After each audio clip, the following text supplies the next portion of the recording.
Hello, everybody. This is really cool here. I think I'm born in the wrong century, actually.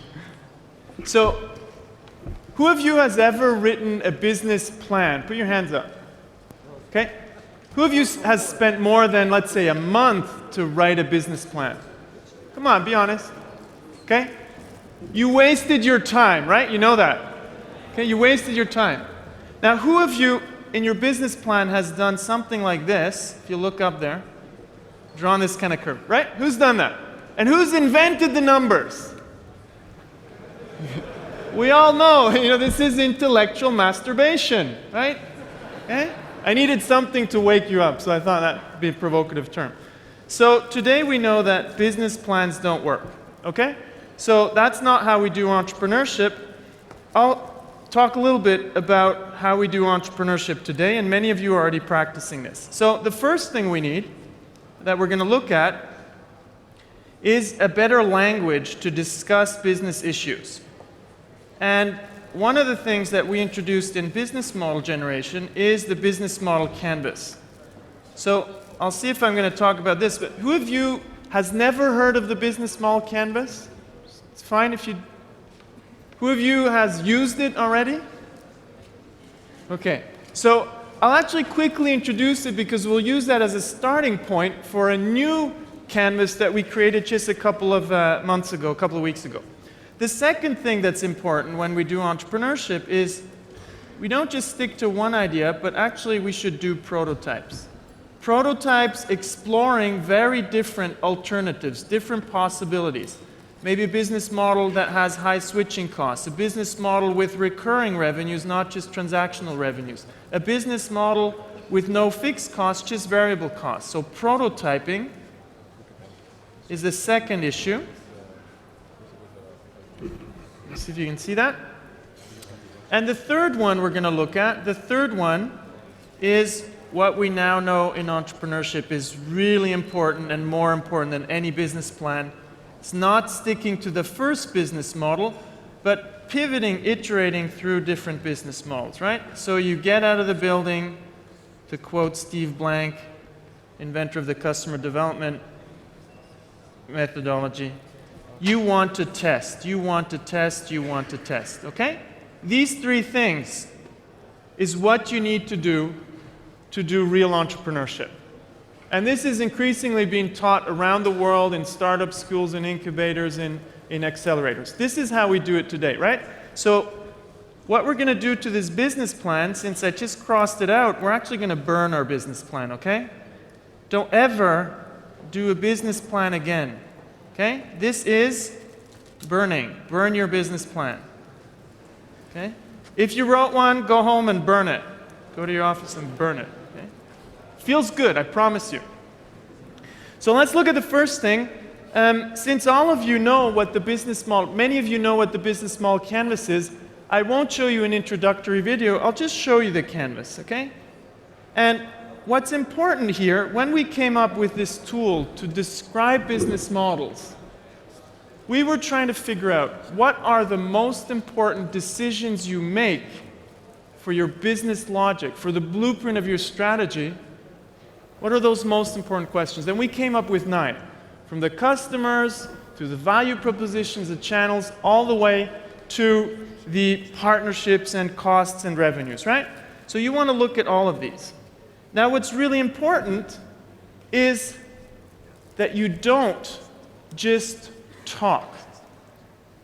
So one phenomena, when you watch people when they say, okay, we need to find a business model for our product, or we need to find a new business model in this particular industry, what are people going to do? They're going to do this. I'm sure you've been in these kind of meetings.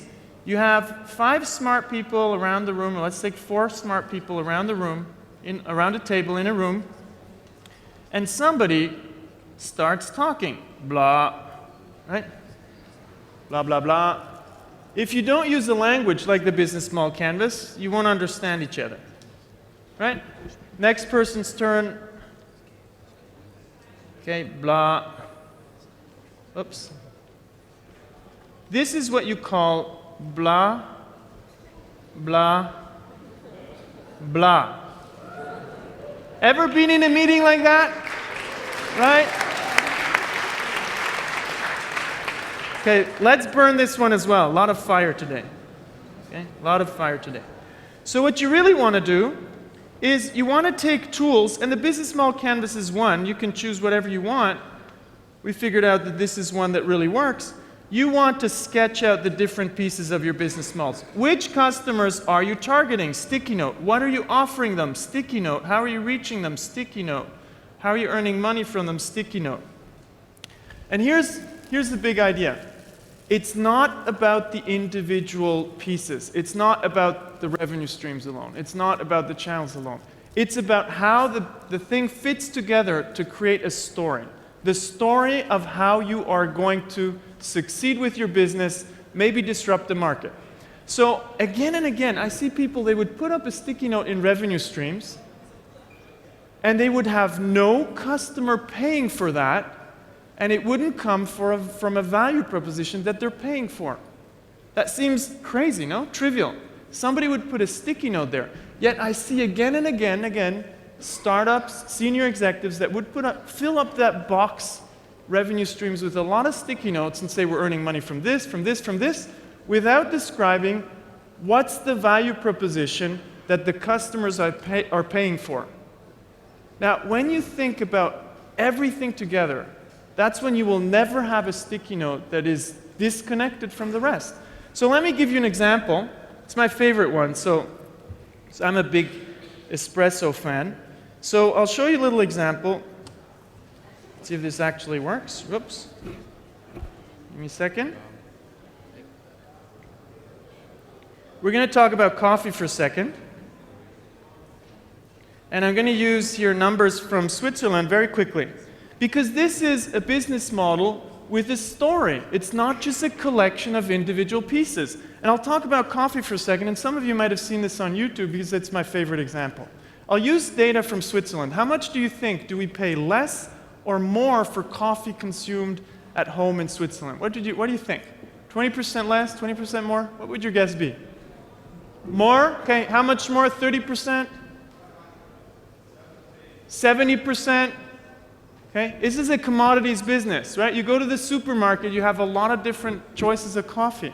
Well, it turns out somebody said 500%. It's actually more than that. It's 600 to 800% across Europe and increasingly in the UK and in the US and Canada and other places around the world like Japan. People are paying 6 to 8 times more for coffee, a commodities product. So when you see these kind of numbers, your first reaction should be, damn, how did they do that? Could I learn from them and copy that? Now, what is it behind this success? It's not George Clooney, though sometimes I don't know when my wife buys Nespresso. It might be because of George Clooney. It's Nespresso, okay? Nespresso has changed the business model of coffee, of espresso. The reason I choose this is because we can learn from it. And you can learn from all those disruptive business models out there because they have interesting mechanisms that you can copy, whatever you do, whatever kind of product or service you do. So at the core of it is a machine. Okay, who of you has never seen or never had a Nespresso coffee? Never. Okay? You haven't lived. Okay? You haven't lived. Okay? A little bit of nationalism here. I'm Swiss, so I have to trump our products. So the question you should have is, what's the story behind this? What's the business model? And I'll run you through it, then I'll show you a different approach, and then I'll get you to do an exercise, okay? So let's quickly look at Nespresso. The first part here is how they sell the machines. They sell the machines through retail stores. Okay? So you can get it in any store, you can get it in MediaMarkt, wherever, through retail, mainly to households. Okay? They earn a transactional revenue from that. Okay? Transactional. It's the big important point because transactional revenues are shitty revenues. You have to push to sell again and again. Okay? Now, they figured out that the pods could be more interesting and they could earn recurring revenues. Okay? And they only sell the pods through their own channels, which means on the key resources side, they had to create their own channels. Why do you think would they make this difference between the machines and the pods? What's the strategy there? Why do they sell the machines through retail? Anybody know? Why do they sell? Cost? More space could be. Celebrating the brand, right? Celebrating George Clooney. There's another reason. Revenues, easier to get. Somebody said it's easier to get. Retail is the broadest channel possible. So they will push the machines through retail. So you have a machine in your house. And what happens once you have the machine in your house? You're screwed. Because you can only put one type of pod into that machine. And it happens to be an espresso pod, which you can only get from them. So they don't need retail anymore, they can sell directly. What does that mean when they sell directly? It means they don't just earn 6 to 8 times more, they earn all of it because there's no intermediary and they don't give away any margins. So as an entrepreneur, you should say, wow, that is crazy. That's a profit-spitting machine. Okay? And it's recurring revenues, revenues that come in again and again. So now the question is, what do they need to do that? What do they need? I call this the backstage. What do they need in the backstage? What do they need in the key resources? They need patents to protect the system. They need a brand. If you're not in this market and you don't have a brand, you're dead.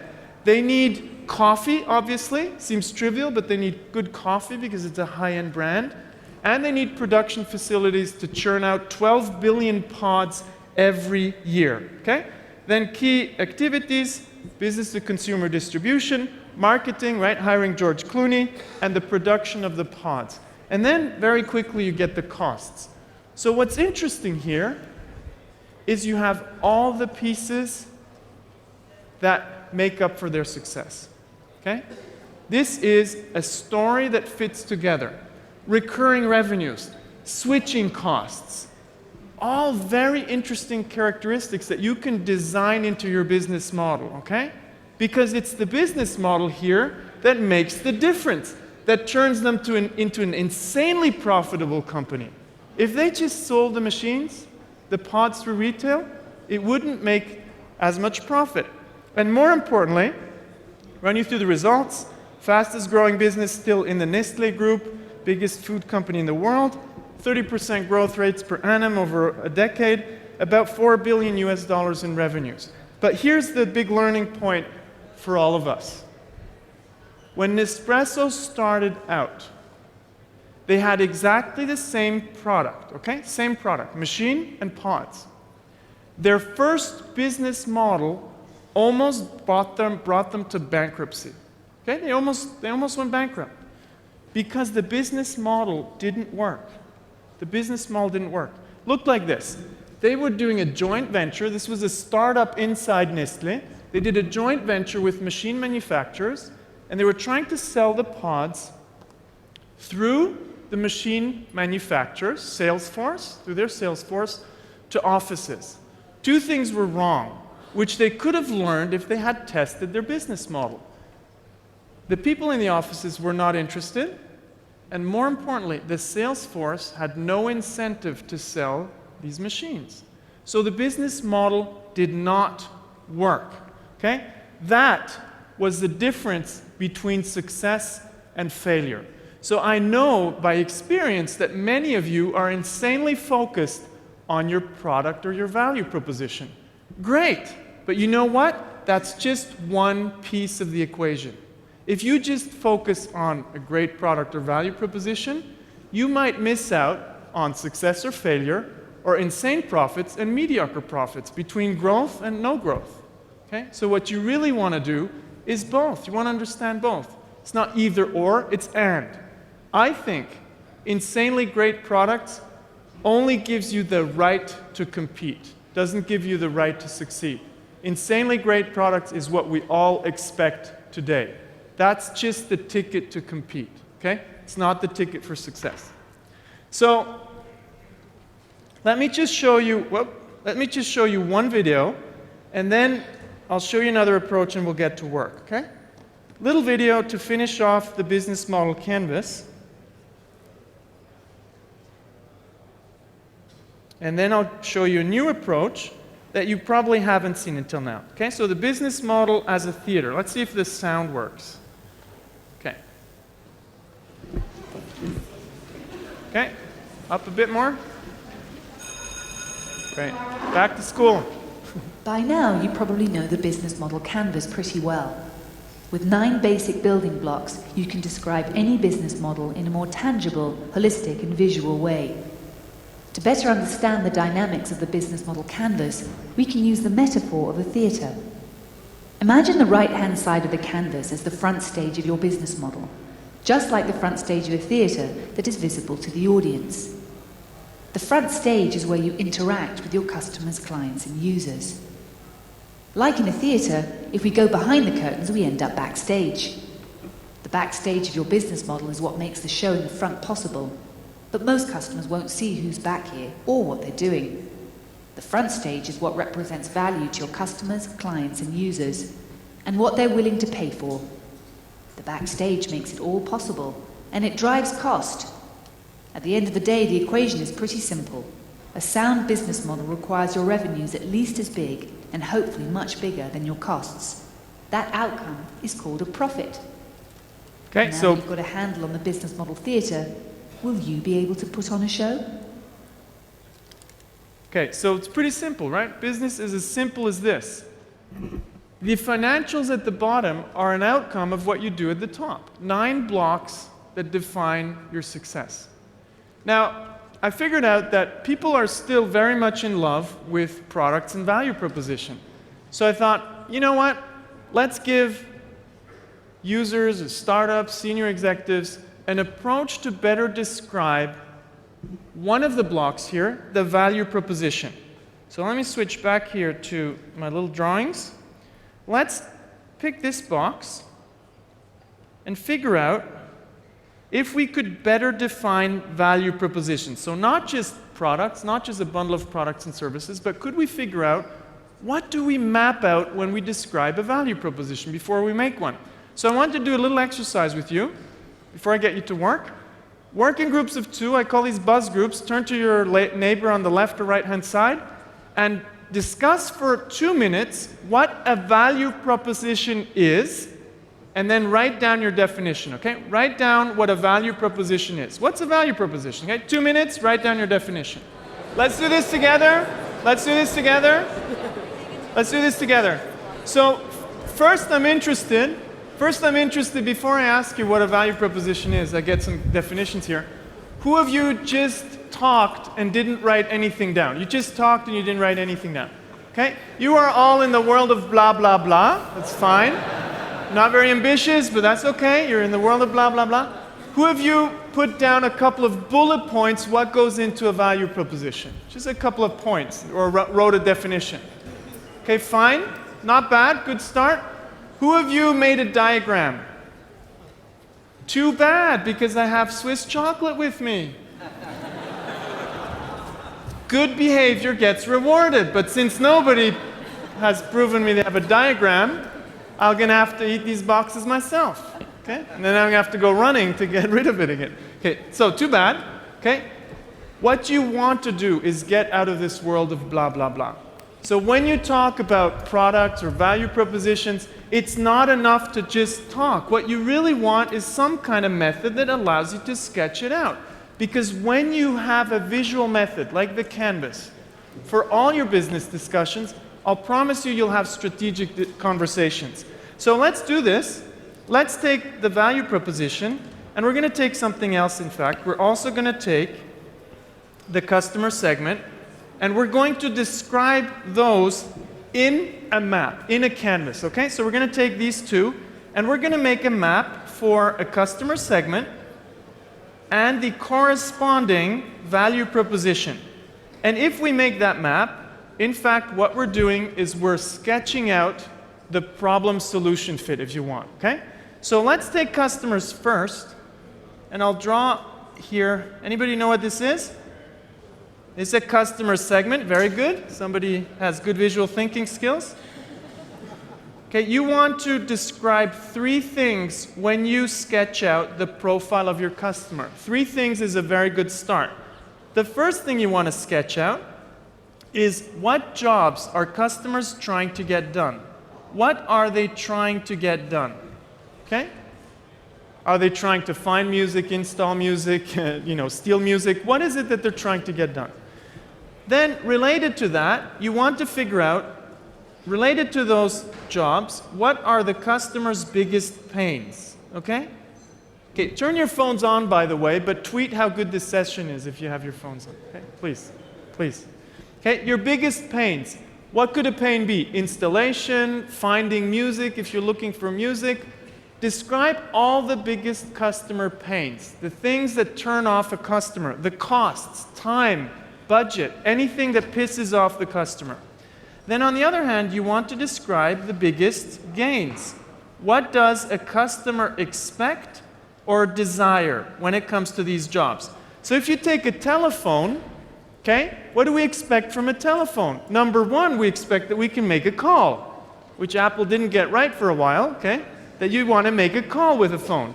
The other thing is, today, phones look really good. Samsung phones look absolutely gorgeous. Apple phones look very good. Nobody today, nope, this is an Apple phone. I'm just trying to downplay that I'm an Apple fan. Nobody today would put a BlackBerry in a cafe on a table. Okay? It's a crime. You don't do that. It's a pain. Okay? So you wouldn't do that. Today we expect that phones don't just work well, we also expect that they look good. Okay? So those are all the gains. So once you figured out the customer, once you sketched out the customer, you start designing a value proposition, okay? You design the corresponding value proposition that satisfies the customer. So, anybody know what this is? It's a value proposition, right? Very good at drawing. I learned that from my 9-year-old son. Okay? And when you describe a value proposition, you want to sketch out three things. First one, you just make a list of your products and services, okay? Products and services.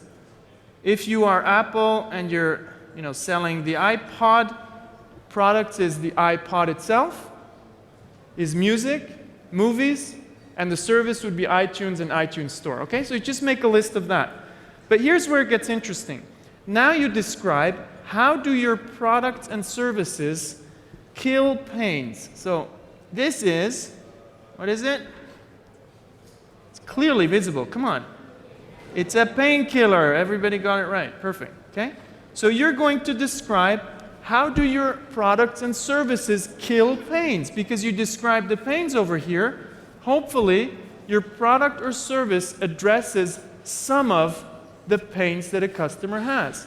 On the other hand, you're going to describe how do your products and services create gains? Okay, so you're going to describe the gain creators. So if we could distribute now the little canvases. So we got a couple of canvases, value proposition canvases and sticky notes, because I'm going to get you to work now for about 6 minutes. Okay? So the point here is, like with the business model canvas, in a visual way, you start sketching out first the customer profile and then the value proposition, right? So you get a better understanding if you're doing a good job with your value proposition. Then obviously the next thing is, what do you do once in a meeting or in a couple of meetings you have come up with a great value proposition, for your customer profiles? What's the next thing you're going to do? You're going to start talking to people, right? You're going to do customer development and lean startup. Because you want to figure out, is that really the profile of your customer? Are those real jobs? Are those real pains? Are those real gains? If you don't go test, all you're doing is intellectual masturbation. The real thing is getting out of the building and testing if that is correct. And you will iterate, like you iterate with the business model canvas, you will iterate through customer profiles and value propositions. So, now, most of you have now one of these canvases, one per person, okay? One per person, don't hoard them. Okay, one per person. Because you can download them for free on the internet, okay? So, what I want you to do now is I want you to sketch out little 3-minute exercise. sketch out the customer profile of an entrepreneur. Sketch out the customer profile of an entrepreneur. What are the most important jobs an entrepreneur is trying to get done? What are the biggest pains for the entrepreneur related to those jobs? And what are the biggest gains of the entrepreneur related to that job, of being an entrepreneur, okay? Sketch out the customer profile of an entrepreneur. I'm going to give you 3 minutes, okay? Let's go. With your seat neighbor. Do it in groups of 2. Sketch out the profile of an entrepreneur. Okay, let's go. Come on. Everybody's got to work. You might even get some chocolate. Okay. Everybody listen. Everybody listen. So, when you want to do this exercise in a real world setting, what you want to do is you never want to write, nor on a canvas, nor on a business model canvas, nor on a value proposition canvas, because it's like a holy cow. You do not write on a canvas. The reason is, somebody invented sticky notes, right? What you want to do is you want to sketch these things out with sticky notes, and I'll tell you why. Because when you have them in sticky notes, you can move them around. Because one of the things you want to do once you sketch this out is you want to ask yourself, well, what are the most important jobs? And you're going to put some order in that. What are the most important gains? And you're going to rank them. What are the most important pains? And you're going to rank them. If you write, you cannot change it. This is a playground. The business model canvas and the value proposition canvas is an entrepreneur's playground, okay? So you need to be able to play. So, next exercise, you've done the customer profile of an entrepreneur. What I want you to do now is to design a value proposition. The value proposition you're going to design is the book of the 21st century for the entrepreneur. So in the products and services, you're going to tell me how that book looks like. Is it a book? Is it a call center? Is it a collection of videos? What goes in the products and services for the book of the 21st century for the entrepreneur, to teach the entrepreneur entrepreneurship? And then you describe how is that product going to kill pains and create gains. Okay, I'll give you 3 minutes, and the best group is going to win some Swiss chocolate, okay? So let's go. 3 minutes, great value proposition. Okay, let's do this together. It's a rapid prototyping, very rapid prototyping. So who has the best idea in the room? Because, okay, we got one person who's going to present there. Who else wants to present? Because we have Swiss chocolate to distribute, okay, here. And we got 2 judges in the front, okay, so I'm going to give them the chocolate. Yes, okay. The judges are Ash and Sean, who presented earlier, so some applause, please. Okay, the judges. We're going this side, so listen to us. Okay, judges, listen well and don't eat the chocolate, okay? You're going to have to give it to people, okay? So first idea over there, okay? 10-second pitch, 10 seconds. What's your value proposition? The book for the entrepreneur has to be a mobile app, relatively mobile.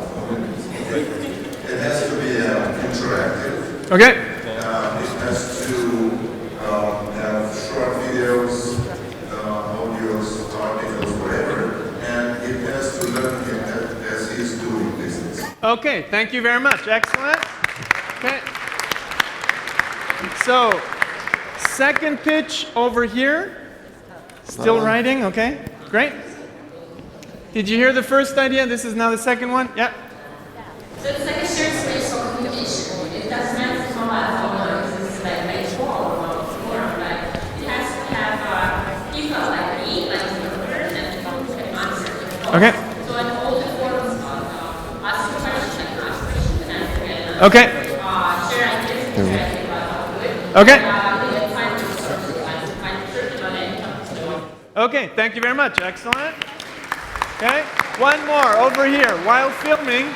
Okay, last pitch for Swiss chocolate. You know how high the stakes are. Swiss chocolate is the best you can get in the world. If anybody else, like the Belgians or the Austrians, try to tell you, it's just not true, okay? Okay, your pitch, 10 seconds. 10 seconds. The book of the entrepreneur should be his head. It should be many disciplines. Okay. Matrix, top holding his head. Yep. Psychology. Okay.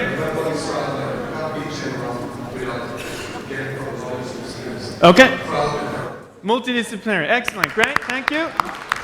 Judges. One more, no. No, I think that's fine. Oh, one more. Yeah, to have a gender balance here. Okay, one more woman, and then you need to judge. So I'm running out of time. Okay, let's go. No. We thought of the crystal ball, so then it's easier with the possibility to know exactly how to predict the future, so that it doesn't need to There you read go. differently. And the cloning machine, so then as a service, so then he can do everything, whatever comes in. Great, perfect, excellent. Why hasn't anybody invented a crystal ball for entrepreneurs, right? Okay, perfect. Judges, Slash make one when you're on decision. Sean Ellis, did One you make him up? decision. What's the best prototype here? We both like number two. Number Okay. 2. Which one's number 2? Excellent. Number 2 was Stand over up, here. give it Excellent. up. Great.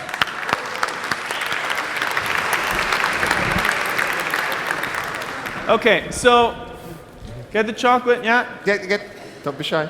Watch out, be careful with those, okay? They throw you to heaven 2. right away. Yeah. So, now the importance here is, let me get back to this idea of prototyping. So you did a rapid prototype of a value proposition. And just like you could do a rapid prototype of a business model. Now, the one thing I want you to keep in mind is one idea can lead to very many different business models, very many different value propositions. And don't stick just to the idea, sketch out a business model canvas. When you get really good at this, when you understand the business models of Nespresso, the business model of Skype, the business model of Facebook, the business model of Cemex, a cement company, the business model of the Nintendo Wii, when you understand those really well, because this is your job as an entrepreneur, to understand how these companies have done an outstanding job. When you've done this well, your prototypes will not just be, hey, a different product, they will be substantially different business models, some with recurring revenues, some without fixed costs, some maybe in a collaboration with your competition. That's what prototyping is about, understanding the different alternatives, okay? And it's not just about products. Now, obviously, all this prototyping is still, I won't say it again, is still intellectual masturbation if you don't do this, okay? And I think you heard a lot of this over the last 2 days. A business model on paper, a value proposition on paper, is worth nothing. What you really want to do is you want to leave the business plan behind you, that approach of the static document, where you refine and where you think, hey, I'm going to refine this, it's going to work more because I put more detail. That's just nonsense. What you really want to do is test. So let me visualize this. I burned the business plan before. Why? Because it's not about a static document. What entrepreneurship is really about is managing uncertainty, managing risk by iterating and pivoting through different business models and different value propositions. When you do this, and when you use a good understanding of business models to do this, in combination with customer insights and customer learning, that's when you're going to have this curve that's going to work. Not here, okay? Not here. So what you really want to do is testing. Now I'll leave you with one last video. I'll just eat up the rest of the time to show you what I mean with competing on business models. Okay? One last video to show you what I mean with competing on business models. A little bit of food for thought so you can advance in your entrepreneurial career.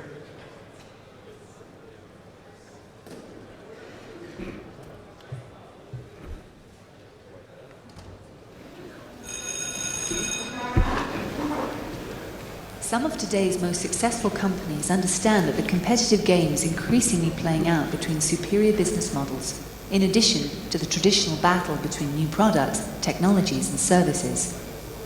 Let's analyze the 4 levels of business model strategy.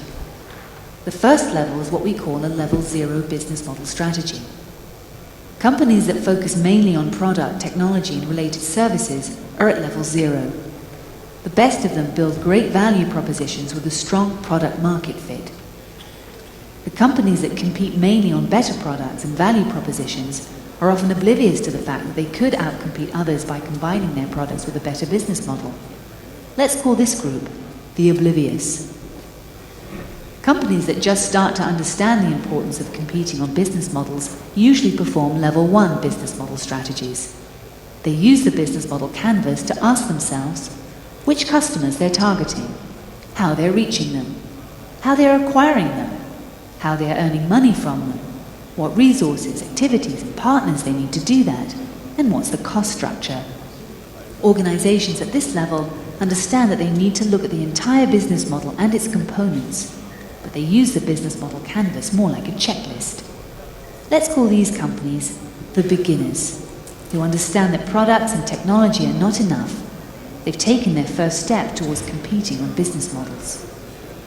Companies that know how to build outstanding business models perform level 2 business model strategies. They know that it's not enough to just cover all the components of a business model. Companies competing at this level have business models with a story in which every single piece of the business model reinforces the others and contributes to the story. A great example is the Nintendo Wii. Beyond the introduction of an innovative product in the game console market, they built a business model with lower costs, more customers, and superior profit margins. They outcompeted their competitors on the business model. An older example is Dell, which disrupted an entire PC market with its business model. Another excellent example is Nespresso. At the center of their business model is a machine that makes single-portioned espresso. But what gets customers to pay 6 to 8 times more for coffee, outperforms their competitors, and produces insane profits is the configuration of their business model. These are true masters. But it gets even better. There are companies that compete on a level 3 business model strategy. They don't just compete on a superior business model, but they already think of new business models while they are successful. These organizations build new business models proactively before a crisis or an industry or technology change forces them to. Sometimes they even self-disrupt or cannibalize their existing business model while they're still successful. These companies are very, very hard to beat. They are practically unstoppable. Examples are Apple and Amazon. They continuously innovate their business model despite their success. These are companies you could call the invincible. You decide where you want to compete. Level 0 strategies focusing solely on great products and value propositions is like competing on training wheels. Level 3 strategies are more like a Ducati monster motorcycle. Guess which one outcompetes the other? Okay, I'll leave you with the choice if you want to be with my 5-year-old daughter with the training wheels, or if you want to ride a Ducati Monster. Thank you very much for your attention.